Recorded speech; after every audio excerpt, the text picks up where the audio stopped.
sende de az yoktur. Bile bile derdim çoktur. Vurdun ele yara yüreğime, sevmeyden gözüm korktu. Bile sende de az yoktur. Bile bile derdim çoktur.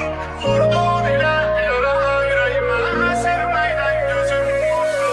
Derdimin adı sensizlik, hayatımda düzensizlik. Gelen yalan giden daha biter, beni yordu güvensizlik.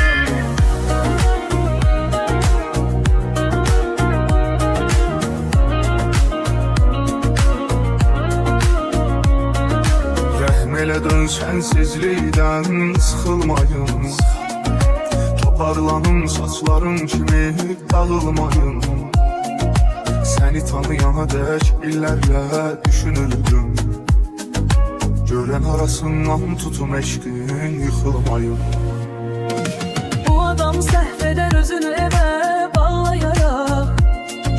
Sənə görə ağaran saçları saxlayaraq. Buna bütün yüreğimle inanıram günün biri. Sen geleyip gel diyeceksen ağlayarak.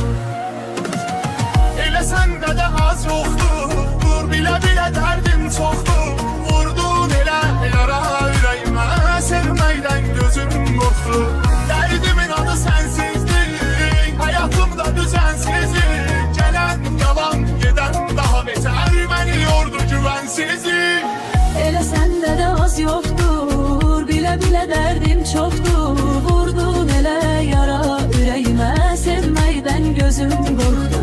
Derdimin adı sensizlik, hayatımda düzensizlik. Gelen yalan geden daha beter, beni yordu güvensizlik.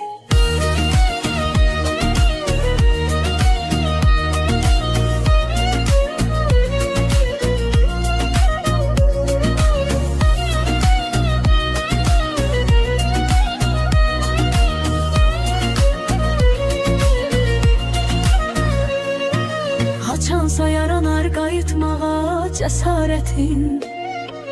Qorxuram o gün unudulmuş olar məhəbbətin. Bu ürəyi çıxarıb ataram mən sinəmdən. Yaşayarsa sənə biganə bir xəcalətin. Gözümün içində xoşbəxtlik görünürdü. Bəxtim axır güldüm deyərək öyünürdü.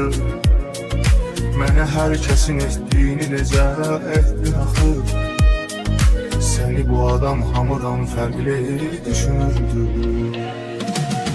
Elə səndə də az yoktur. Bile bile derdim çoktur. Vurdun elə yara yüreğime, sevməkdən gözüm korktu. Derdimin adı sensizlik, hayatımda düzensizlik. Gelen yalan geden daha beter, beni yordu güvensizlik. Elə səndə də az yoxdur. Dur bilə bilə dərdim çoxdur. Vurdun elə yara ürəyimə, sevməkdən gözüm qorxdu. Dərdimin adı sənsizlik, hayatımda düzensizlik.